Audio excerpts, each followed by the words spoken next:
여기는 승무원들이 휴식을 취하고 있는 한 항공사의 휴게실. 갑자기 어떤 승무원이 다른 승무원에게 말을 걸자 그 말을 들은 승무원이 보란 듯이 어떤 버튼을 눌러버립니다.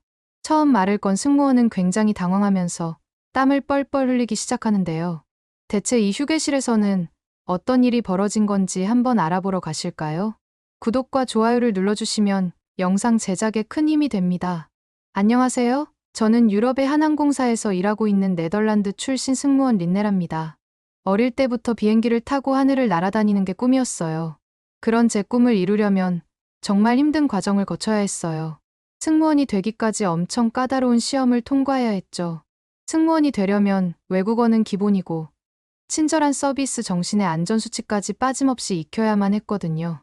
그 모든 관문을 뚫고 교육생이 되었을 때 저는 큰 깨달음을 얻었어요. 하늘 위 멋진 경치를 감상하는 것도 중요하지만 승객분들께 최고의 서비스를 제공하는 건 그 이상으로 보람찬 일이란 걸 말이에요. 긴 시간 교육을 받고 저는 드디어 정식 승무원이 되었어요. 정말 꿈만 같았죠. 그날의 벅찬 감동은 아직도 잊히지가 않아요. 제가 동경하던 하늘 위에서 당당히 일할 수 있게 되다니 믿기지가 않더라고요. 처음 탑승했던 비행기 안에서의 순간순간들이 어제 일처럼 또렷하게 떠오르네요. 모든 게 경이롭고 가슴 설레는 경험들의 연속이었죠.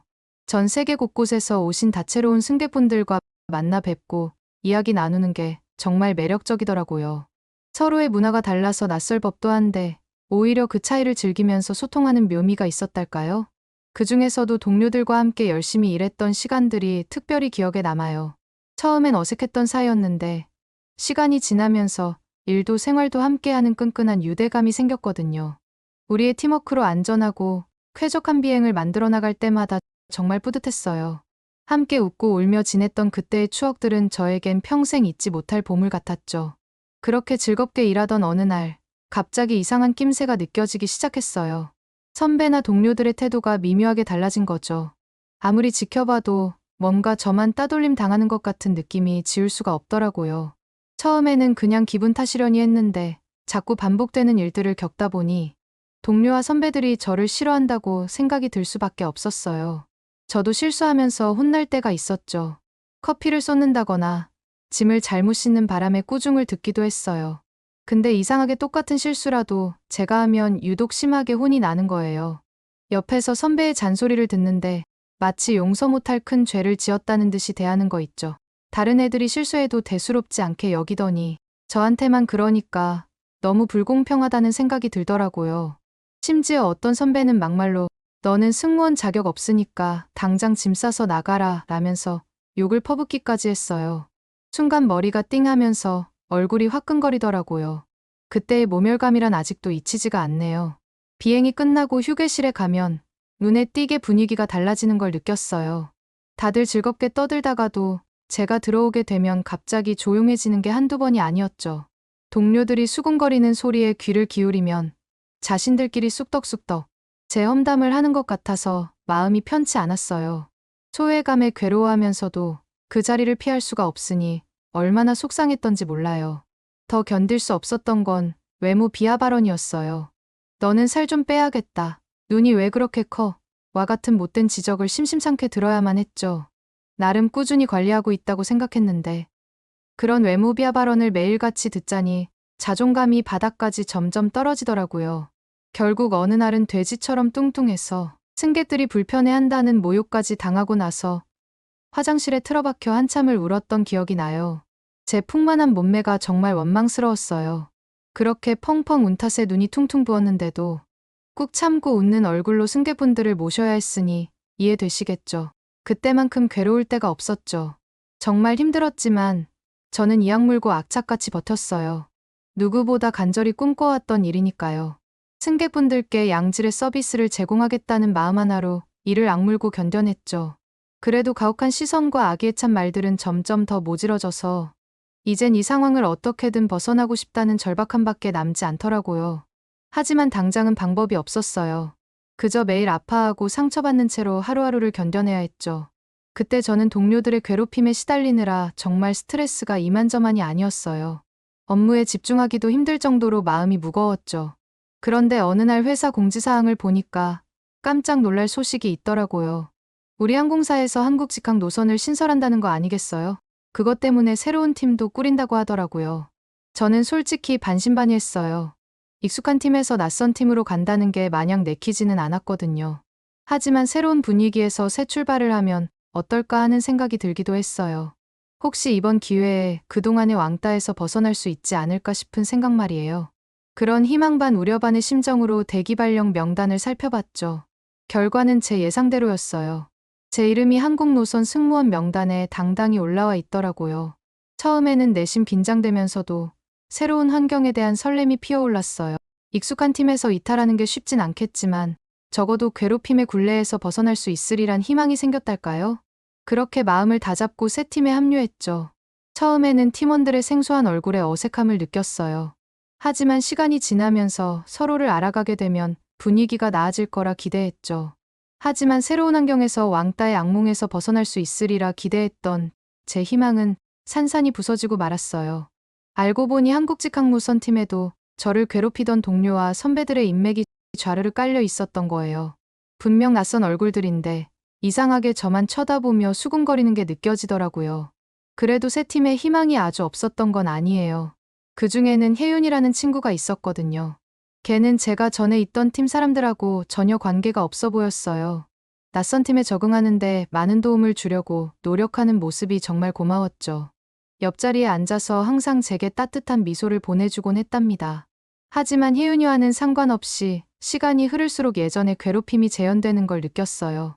여전히 저만 혼내고 저만 무시하고 정말 지긋지긋한 패턴이 반복되더라고요. 심지어 그 정도가 갈수록 심해지는 걸 알 수 있었어요. 얼마 전에는 해외 일정이 잡혀서 현지 호텔에서 묵게 됐는데 하필 같이 방을 쓰게 된 사람이 저를 괴롭히는 동료였어요. 침대 배정부터 시작해서 사사건건 시비를 걸더니 급기야 제가 누워있던 침대에서 나가라는 거예요. 분명 합의해서 정한 건데 갑자기 마음이 바뀌었다면서 저보고 당장 꺼지라고 하더라고요. 너는 말한 지가 몇 분이나 지났다고 벌써 까먹는 거냐? 머리가 나쁜 거냐? 라며 억지를 부리는데 진절머리가 났어요. 이불 위에 웅크리고 앉아서 오열하고 싶은 걸 겨우 참았어요. 벌떡 일어나서 화장실로 뛰어들어가 한참을 펑펑 울었죠. 거울 속에 비친 제 얼굴이 너무 초라해 보였어요. 전 그 자리에서 한없이 작아지는 기분이었답니다. 동료들의 괴롭힘은 시간이 지날수록 교묘해져 갔어요. 처음에는 뒤에서 수군거리는 소리에 그쳤는데 나중에는 대놓고 연전에서 모욕을 주더라고요. 매번 그런 일을 겪을 때마다 숨이 턱 막히고 머리가 핑핑 도는 느낌이었어요. 회사에 출근하는 게 너무 두려워졌죠. 한국행 비행기에는 아직 오르기도 전인데 벌써부터 가슴이 철렁 내려앉는 기분이랄까요? 언제 또 무슨 일을 당할지 몰라 늘 불안하고 초조했답니다. 그렇게 시달리다 보니 제 자신이 한없이 초라해지고 보잘것없어 보였어요. 전에는 당당하고 씩씩했던 제가 어디로 간 건지 눈에 띄게 움츠려들고 자신감을 잃어갔죠. 소심하고 나약해 보여서 스스로가 실망스럽더라고요. 그렇게 우울한 나날을 보내고 있을 때 저에겐 한 줄기 희망 같은 존재가 있었어요. 바로 혜윤이었죠. 혜윤이는 다른 동료들과 달리 전혀 왕따에 동참하지 않더라고요. 오히려 괴롭힘을 당하는 저를 옆에서 묵묵히 지켜봐주고 힘든 날엔 다정하게 위로해주곤 했죠. 승무원들이 제 외모를 비하하거나 업무 능력을 폄하할 때마다 혜윤이가 대신 목소리를 내주는 거예요. 왜 린네 씨 외모 가지고 그러세요? 승무원은 기본적으로 서비스 마인드만 갖추고 안전수칙만 잘 지키면 되는 거지. 외모는 중요하지 않잖아요. 그리고 린네 씨 외모 어디가 어때서 비난하는 건데요? 라고 당당하게 말하는 거예요. 그럴 때면 제 마음이 한결 가벼워지곤 했죠. 괴롭힘에 동조하지 않고 제 편이 되어준다는 게 얼마나 큰 힘이 되는지 몰라요. 혜윤이 덕분에 저는 완전히 무너지지 않고 버틸 수 있었어요. 휴게실에서 외톨이로 앉아 있어도 혜윤이가 제 옆자리에 앉아서 따뜻하게 말을 걸어주니까요. 같이 식사하러 가자고 할 때도 있고 힘들어 보일 땐 속 깊은 얘기도 들어주면서 공감해 주더라고요. 그 모든 게 제겐 너무 소중하고 감사한 시간들이었어요. 혜윤이라는 동료가 있다는 것 자체만으로도 저는 위안을 얻고 힘을 낼 수 있었답니다. 그렇게 혜윤이의 도움으로 하루하루 버텨내던 어느 날 일이 있었어요. 저를 괴롭히던 선배가 또다시 트집을 잡으려고 달려들었죠. 근데 평소와 다르게 혜윤이가 그 선배 앞을 가로막더니 지금 뭐 하시는 거예요? 왜 린네 씨한테만 그러세요? 다른 승무원들 실수할 땐 그렇게 눈 감아주면서 너무한 거 아니에요. 하고 대놓고 따졌어요. 순간 휴게실이 조용해지더니 선배는 얼굴이 빨개진 채로 할 말을 잃었죠. 그 뒤로 그 선배는 한동안 저를 쉽게 건드리지 못했어요. 혜윤이가 저를 감싸주는 모습에 다들 눈치를 보는 느낌이더라고요. 정말 혜윤이가 아니었다면 이 험난한 시간을 버텨낼 수 있었을까 싶다니까요. 시간이 흘러 우여곡절 끝에 드디어 첫 한국행 비행이 시작되었어요. 처음 한국으로 출장을 간다는 사실에 설레면서도 또 저를 따돌리는 승무원들 때문에 어떤 힘든 일이 생기게 될지 내심 걱정도 되더라고요. 그래도 낯선 곳에서의 업무라는 설렘이 더 컸어요. 비행기에서 내려 한국공항에 첫 발을 내디뎠을 때 그 느낌이 아직도 생생해요. 우선 한국공항의 규모와 첨단 시설에 압도되었죠. 네덜란드와는 비교할 수 없을 정도로 크고 현대적인 느낌이었거든요. 그리고 한국에 도착한 뒤 스케줄 때문에 며칠 머물게 되었는데 그게 또 저에겐 큰 기회가 되었어요. 숙소에서 짐을 풀고 쉬고 있는데 혜윤이가 불쑥 제 방문을 두드리더니 같이 서울 구경을 가보자고 하는 거예요. 서울이 처음인 저로서는 망설일 이유가 없었죠. 게다가 혜윤이 같은 든든한 가이드가 있으니 더할 나위 없이 좋았어요. 그렇게 혜윤이와 함께 서울 나들이를 가기로 했어요. 혜윤이가 우선 지하철을 타고 광장시장에 가보자고 제안하더라고요. 서울의 도심을 관통하는 대중교통이 궁금하기도 했고 광장시장이 먹거리 천국이라고 해서 기대가 되기도 했죠. 막상 지하철에 올라타고 보니까 정말 놀라웠어요. 일단 차체가 엄청나게 길더라고요. 네덜란드 지하철의 2배쯤 되는 길이었을 거예요. 그러면서도 엄청 깨끗하고 쾌적한 데다 냉방이 빵빵해서 더위 걱정은 없었죠. 게다가 안에 노약자석이란 자리가 따로 있는데 자리에 앉은 어르신들 외에 다른 사람들은 아무도 앉지 않는 거예요. 노인 공경 정신이 남달라 보였죠. 네덜란드에선 좀처럼 볼 수 없는 광경이라 신기하기도 하고 한편으론 되게 감동적이더라고요. 특히 안내방송도 인상 깊었어요. 다음 정거장마다 알려주는 건 기본이고 문 열리는 쪽까지 정확히 알려주니 처음 와본 사람도 전혀 헷갈릴 일이 없겠더라고요. 요금도 어마어마하게 싼 데다가 노선도에서 보니까 어디든 한 번에 갈 수 있게 쭉 연결되어 있었어요. 서울 시민이 되고 싶다는 생각까지 들 정도였다니까요. 혜윤이와 함께 신나게 지하철 여행을 마치고 우리는 광장시장에 도착했어요. 시장 안에 들어서자마자 온갖 먹거리 냄새가 풍겨왔죠. 호떡부터 만두와 분식, 그리고 생전 듣도 보도 못한 음식들까지. 생각한 것보다 많은 음식들이 있더라고요. 음식들을 계속 보다 보니 안 그래도 출출했던 배가 금세 꼬르륵거리기 시작했답니다. 먹거리 천국이 따로 없더라고요. 이 거리를 걷는 것만으로도 배가 부른 느낌이 들 정도였어요. 그런데 그 많은 음식들 중에서도 제 눈길을 확 사로잡은 게 있었으니 그게 바로 산낙지였죠. 유튜브에서도 많이 봤던 음식이라 혜윤이한테 꼭 먹어보고 싶다고 졸랐더니 흔쾌히 좋다고 하더라고요. 가게 앞에 도착했을 때 실제로 처음 본 산낙지의 모습에 저는 경악을 금치 못했어요. 하얀 접시 위에 통통한 낙지가 잘려있는데도 불구하고 아직 살아 꿈틀거리며 올려져 있었거든요. 마치 우주에서 온 외계 생명체 같다는 생각까지 들었다니까요. 산낙지는 도대체 어떤 맛일지 상상도 안 갔답니다. 용기를 내어 젓가락으로 집어보니 탱탱한 식감이 젓가락 끝으로 만져지는 게 신기했어요. 혜윤이가 알려준 대로 기름장에 살짝 찍어서 입에 넣자마자 제 눈이 휘둥그레졌죠. 낙지가 입안에서 사르르 미끄러지는 느낌과 함께 오독오독 씹히는 식감이 정말 특이했어요. 처음에는 좀 질긴 느낌에 적응이 안 됐는데 씹을수록 은은하게 올라오는 고소한 맛에 푹 빠지고 말았죠. 참기름과 소금이 합쳐진 소스와 한상의 조화를 이루니 너무 맛있어서 계속 손이 가더라고요. 어느새 접시가 싹 비어져 있는 거 있죠? 산낙지에 홀딱 반해버린 저는 거침없이 한 접시를 더 비웠어요. 하지만 산낙지만으로는 배가 모두 채워지지 않더라고요. 제가 혜윤이한테 배가 고프다고 징징거리자 혜윤이는 선지해장국을 먹으러 가자고 했죠. 식당에 가서 바로 주문을 하고 선지해장국이 나왔는데 또 한 번 충격을 받았답니다. 뭘 보고 기겁을 했냐고요? 바로 국물에 둥둥 떠다니는 검붉은 색의 덩어리들 때문이었어요. 동글동글한 모양새가 마치 초콜릿 같아 보이는데 도대체 정체가 뭔지 알 수가 없더라고요. 호기심에 숟가락으로 한 입 떠먹어 보니 처음 먹어보는 식감에 저도 모르게 처음에는 당황했답니다. 젤리처럼 말랑말랑하면서도 퍽퍽한 게 도무지 상상이 안 갔어요. 근데 입에서 오물거리는 걸 씹다 보니까 점점 고소한 맛이 올라오는 거예요. 게다가 얼큰하고 칼칼한 국물 맛은 또 얼마나 뜨끈한지 몰라요. 국물을 먹을 때마다 제 속에 국물이 어디로 흘러들어가는지 다 느껴지더라고요. 한국에서는 이 맛을 두고 시원하다고 표현한다는데 정말 딱 들어맞는 말이라고 생각했어요. 그때 혜윤이가 이런 국물 요리에는 소주 한 잔이 딱이라면서 어울리는 조합이니 꼭 도전해 보라고 귀띔해 주는 거예요. 한국까지 왔는데 한국의 술을 또 안 마셔볼 순 없었죠. 소주잔을 기울이며 우린 그동안 못다한 이야기를 나누기 시작했어요. 어쩐지 서로에 대해 더 알고 싶은 마음이 간절했죠. 분위기가 무르익어 갈 때쯤 저는 스스로도 놀랄 만큼 입을 열고 있었어요. 평소엔 꺼내기 어려웠던 왕따 당했던 경험들을 술김에 주저리주저리 털어놓고 있더라고요. 어느새부턴가 갑자기 돌변하던 동료들의 모습부터 이때까지 괴로웠던 일들이 폭풍처럼 쏟아져 나왔죠. 이야기를 하면 할수록 억눌렸던 마음이 한결 가벼워지는 걸 느꼈어요. 그 모든 이야기를 혜윤이는 묵묵히 들어주었어요.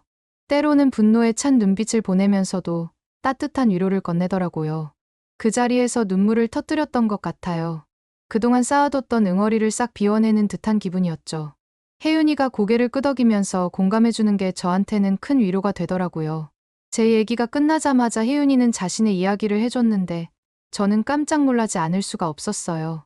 알고 보니 혜윤이도 예전에 중국 항공사에서 일할 때 왕따를 당했다더라고요. 진급시험 때문에 선배가 외국어 책 번역을 혜윤이에게 전부시켰다는 거 아니겠어요? 혜윤이는 번역을 절대 할 수 없다고 했고 그것 때문에 선배 눈밖에 나서 인사평가에서 점수를 일부러 깎였다고 하더라고요. 하지만 혜윤이는 거기서 당하지만 않고 바로 팀장한테 가서 당한 일을 말했대요. 근데 이게 신의 한 수였던 게 그 선배가 결국 정직 처분을 받았다는 거예요. 덕분에 혜윤이는 왕따에서 벗어날 수 있었다고 하더라고요.